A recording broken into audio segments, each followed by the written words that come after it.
It all started with a single transaction, quiet, untraceable at first glance. But behind the curtain of blockchain anonymity, a storm was brewing. Authorities would soon realize that one of the most daring cybercriminals of our time had just made his move. He didn't wear a mask, didn't carry a weapon. His tool, a keyboard, his loot, $5 million in Bitcoin. Meet Arman Qureshi, a name that didn't exist on any wanted list until now. To most people, he was a silent figure in the shadows of the internet. But within dark web circles, he was known as Shadowbyte, a genius-level hacker with a record of high-level intrusions into secure systems. By age 27, Arman had already breached firewalls that had taken governments years to build. Born in Karachi, Pakistan, and raised in London, Arman showed early signs of brilliance.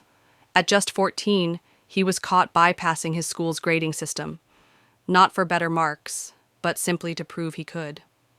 By 19, he had turned his skills to cryptocurrency markets, understanding the blockchain deeper than most developers twice his age. But it wasn't until the infamous 2024 data breach of CipherVault, a secure crypto wallet provider, that his name would truly enter the Criminal Hall of Fame. Investigators later called it a flawless digital heist. Arman had exploited a tiny flaw in the company's server-side encryption system. It was a backdoor that even the engineers didn't know existed until it was too late. Over a span of 36 hours, Arman transferred over $5 million in Bitcoin to a network of cold wallets spread across at least 6 countries. No alarms, no alerts. The breach was only discovered 3 days later when CipherVault attempted a routine audit. By then, the wallets had been shuffled dozens of times, the coins were practically untraceable, and that's when the hunt began. Interpol, MI6, and cybercrime units from 5 nations were suddenly on alert. A digital ghost had struck and vanished. But even the best criminals make one mistake. Arman's downfall came not from a coding error or a digital footprint, but from human overconfidence. He tried to cash out a small portion of the stolen funds through a Hong Kong-based crypto exchange using a fake ID. The system flagged the transaction. Facial recognition did the rest. He was arrested in Dubai just 2 weeks later, lounging at a luxury penthouse, living a life most only dream of, until it was over. News outlets around the world called it the biggest Bitcoin theft of the year. But for investigators, it was only half the story. Arman had given up none of his wallet keys. The money was still out there, locked, untouchable. And yet, the most shocking part of his story wasn't the theft. It was what came next. Because somehow, against all odds, against high walls, electric fences, and biometric locks, Arman Qureshi escaped from one of the most secure prisons in the world. But that is a story for the next chapter. When CipherVault reported the theft of $5 million in Bitcoin, the cybercrime division of Interpol knew this was no ordinary hack. It wasn't just the size of the theft, it was the precision. No loose ends, no traceable IPs. The attacker had covered every digital footprint with meticulous care. But the team wasn't dealing with an ordinary hacker. They were hunting a phantom. The investigation began at ground zero. CipherVault's compromised server logs. Weeks of code, millions of lines, and endless encrypted packets. Nothing stood out until they found a signature. A custom encryption handshake. It wasn't malicious code. It was perfect code. Elegant, clean, and unique. Interpol's cyber forensic analyst, Elena Markovich, had seen something like it before. A few years back, a private security firm had published a white paper on a never-released tool designed to bypass two-factor authentication systems. It had been stolen before its public release. Elena cross-referenced the code structure with the stolen prototype. Match: 93.8%. This wasn't a coincidence. It was him. Shadowbyte. That clue kicked off a global collaboration. MI6, the FBI's cyber division, and cybersecurity firms in Singapore and Israel joined forces. Using quantum computing simulations, AI-powered network scanners, and blockchain analysis tools, they began to piece together the impossible, They traced hundreds of wallet addresses, transaction timestamps, and transaction hops. The hacker had used a method called coin mixing, designed to blur the origin of stolen funds. But what he didn't count on was tempo tracking, a cutting-edge analytical tool that identifies transaction patterns, even within scrambled datasets. And then came the break. An old abandoned crypto wallet registered on the dark web had suddenly shown activity. Just 0.03 Bitcoin moved to a new address. It was barely enough to raise suspicion, but the IP that accessed it came from a residential tower in Dubai. Interpol flagged the signal and passed it to the Dubai Police's cybercrime unit. In less than 24 hours, a team of local agents traced the signal to a private Wi-Fi network on the 48th floor of a luxury penthouse. Surveillance drones flew up and scanned the windows. Inside, a man in his late 20s, alone, typing, headphones on. It was Arman Qureshi. But catching him wouldn't be easy. The building was secure, with biometric access and private guards. A direct raid could risk evidence loss, or worse, his escape, so they played it smart. Over the next 36 hours, undercover agents posed as hotel staff and maintenance crews to install hidden surveillance equipment and intercept outgoing data. When Arman attempted to cash out a small amount of Bitcoin through a Hong Kong-based exchange, under the alias David Yuan, facial recognition kicked in. A high-speed comparison with Interpol's red list triggered a silent alert. By the time Arman opened his door for room service, 6 agents rushed in, disarmed him, and secured all digital devices. 2 laptops, 3 encrypted phones, and a custom-built cold wallet were confiscated. He didn't resist. He knew it was over. Authorities had him. The world exhaled. But the celebration didn't last long. Despite intense interrogation, Arman refused to give up the keys to the stolen Bitcoin wallets. He remained calm, calculating, almost smug. His only words during the first 48 hours in custody were chilling. "You caught me, but you'll never catch the Bitcoin." He was flown to a maximum security prison where digital communication was strictly forbidden. His devices were sent to international labs for decryption, and the world waited for justice to take its course. No one, not even the officers who caught him, could have predicted what would happen next. Because Arman wasn't finished yet. After his arrest in Dubai, Arman Qureshi, alias Shadowbite, was swiftly extradited to the United Kingdom under special cybercrime provisions. The charges were clear: grand cyber theft, international fraud, and digital terrorism. But the bigger concern wasn't the charges. It was what he still knew, and what he still controlled. Authorities knew one thing for certain: Arman's knowledge was more dangerous than any weapon. He didn't need accomplices or tools to break out. His mind was the weapon. So, the government made a rare decision. Arman would be held at Blackridge Facility, the UK's most secure prison for cybercriminals and high-risk inmates. Hidden in the Scottish Highlands and surrounded by jagged cliffs and endless fog, Blackridge was known as the Fortress.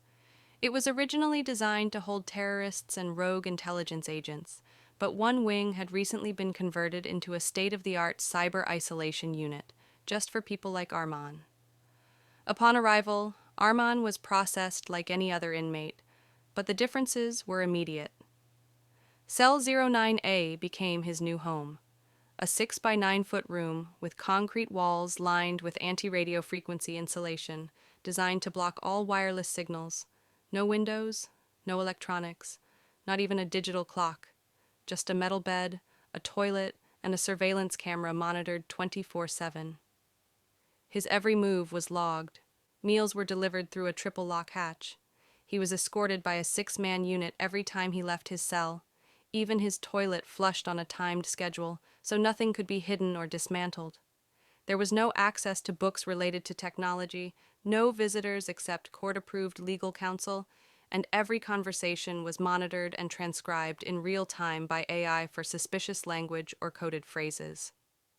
Even the guards weren't allowed to speak more than 15 words to him at a time, to prevent manipulation. Outside his cell, the prison's layout was a masterpiece of security engineering. The cyber wing was buried 3 stories underground, accessible only through a dual-key biometric vault. The walls were embedded with signal-jamming copper mesh, making wireless communication impossible. Surveillance drones patrolled the perimeter every hour, and all staff were rotated every 30 days to prevent familiarity or bribery. Blackridge's digital systems operated on isolated internal networks, not connected to the internet or external databases. The prison's cybersecurity was overseen by the National Cyber Defense Center, which ran mock intrusion tests every 72 hours. And yet, even here, Armin remained calm. He never asked for outside contact, never protested the restrictions.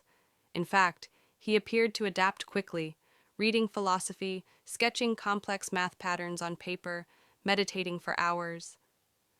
The warden once commented, "He's not resisting, he's waiting." Authorities were right to be paranoid. Armin had once bypassed systems more secure than Blackridge. The only thing protecting them now was time and isolation.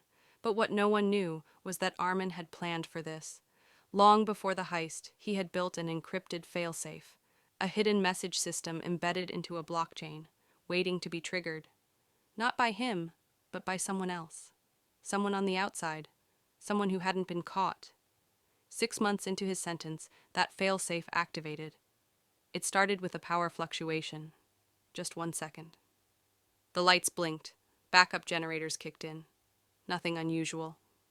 But deep in the data logs, buried under firewall redundancies, a command had been executed. One that no one detected, until it was too late. By the time the guards realized something was wrong, Armin was gone. Vanished. No broken doors, no hacked systems, just an empty cell, and a handwritten note taped to the wall. You secured the walls, but you forgot the cracks. No one had ever escaped from Blackridge, not in over 30 years. The prison was considered impenetrable, walls of reinforced steel, biometric gates, underground isolation, and 24/7 surveillance. And yet, on the morning of January 9th, 2025, Cell 09A stood empty. No alarms had been triggered. No guards reported unusual activity. The cameras recorded nothing, just a static feed between 2:17 and 2:19 a.m. For those 2 minutes, the system went dark. When it came back online, Armin Qureshi, Shadowbite, was gone. To understand how, you have to go back, months before the arrest. Armin had always been one step ahead. He knew that a crime of this scale wouldn't end with a trial. He planned for everything, including capture. While he sat in that cold, silent cell, he wasn't counting days. He was counting steps in a sequence that had already been set in motion. The key wasn't brute force or digging tunnels. It was code. Months earlier, while still at large, Armin had infiltrated the firmware of the very surveillance systems used by Blackridge. A supplier subcontracted to install camera chips in European prisons had unknowingly received modified drivers. Drivers Armin had corrupted through a software update, faked by a spoofed email and digital certificate. It wasn't a backdoor, it was a trapdoor, a dormant line of code that would activate only when a unique signal was transmitted through a blockchain address he controlled. 6 months after his imprisonment, that signal was sent. While prison officials thought he was meditating or reading quietly, Armin had been testing the exact minute each system reset occurred for maintenance or diagnostics. He mapped the facility's pulse, learning when the power cycled, when guards rotated, and when cameras briefly flickered offline during auto-refresh. The 2:17 a.m. window was short, just 120 seconds, but that was enough. That night, the corrupted firmware received its command. The camera feeds froze with a looped image. The magnetic lock on his cell door released. Not all the way, just enough to unlatch. No buzz, no click. Just a silent disengage. At the same moment, an electrical anomaly caused a minor overload in the central control panel, sending guards from that wing to investigate a false alarm in the boiler room, 30 meters away. Armin walked out, wearing the uniform of a prison medic, stolen weeks earlier and hidden in a wall vent behind his bed. His face was covered with a surgical mask, his head down, holding a clipboard. The only remaining checkpoint was a biometric door requiring retinal scan and voice ID. But Armin had help, on the inside. Investigators later discovered that a junior maintenance officer had been paid over $500,000 in crypto 6 months before Armin's capture. His job? Easy. Register Armin's biometric data under a fake name during a routine system update. Just once. It had gone unnoticed. Until now. At 2:19 a.m., Armin walked through the final gate. By 2:23 a.m., he was gone, into the night, into the fog. The next morning, when the guards opened his cell, they found only silence and a note taped to the wall. Imprison the body. But never the mind. The news broke like wildfire. Digital Houdini escapes from high-security prison read headlines across the world. Interpol reissued a red alert. Border controls tightened. Cybercrime units were deployed globally. But Armin Qureshi had disappeared. No fingerprints, no traces. And the $5 million in Bitcoin? Still untouched. Still out there. The hunt had begun again. But this time, they weren't chasing a man. They were chasing a ghost. The day after Armin Qureshi's escape, the world woke up to a nightmare headline. Bitcoin bandit escapes unbreakable prison. For global law enforcement, it wasn't just a manhunt, it was a credibility crisis. A criminal who had stolen $5 million in untraceable cryptocurrency had walked out of one of the world's most secure prisons without a single gun fired or alarm triggered. It was a brutal reminder. No system is truly unbreakable. The first reaction was disbelief, then panic. Governments scrambled to reassure the public. Press conferences were held, statements issued, and internal investigations launched across Europe and the Middle East.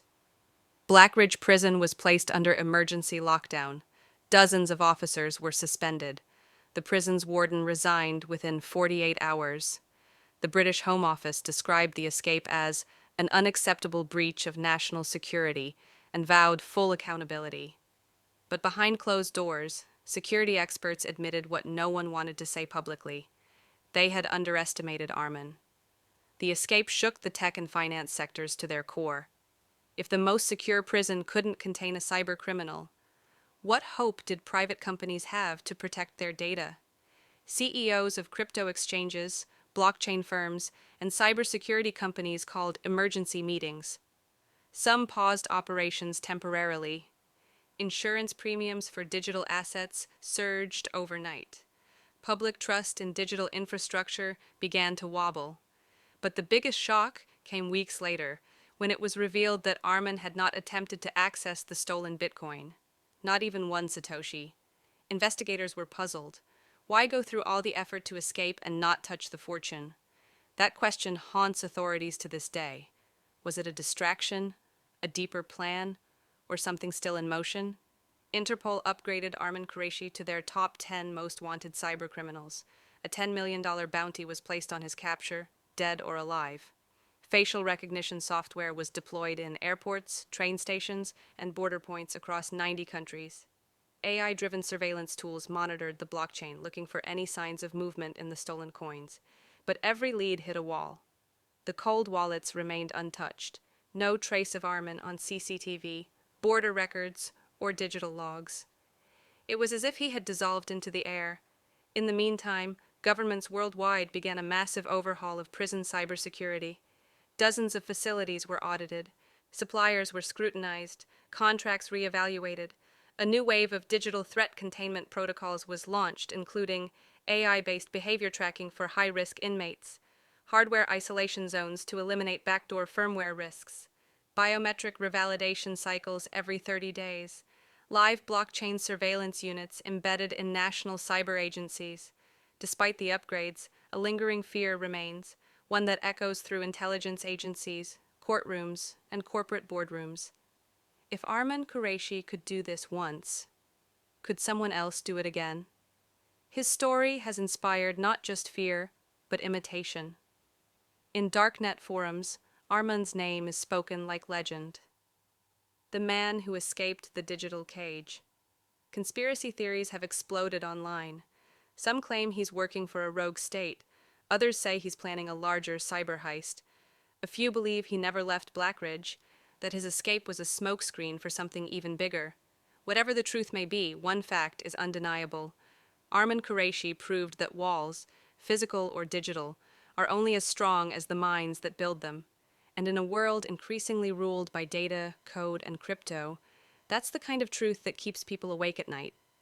Because the ghost is still out there, and the chase continues.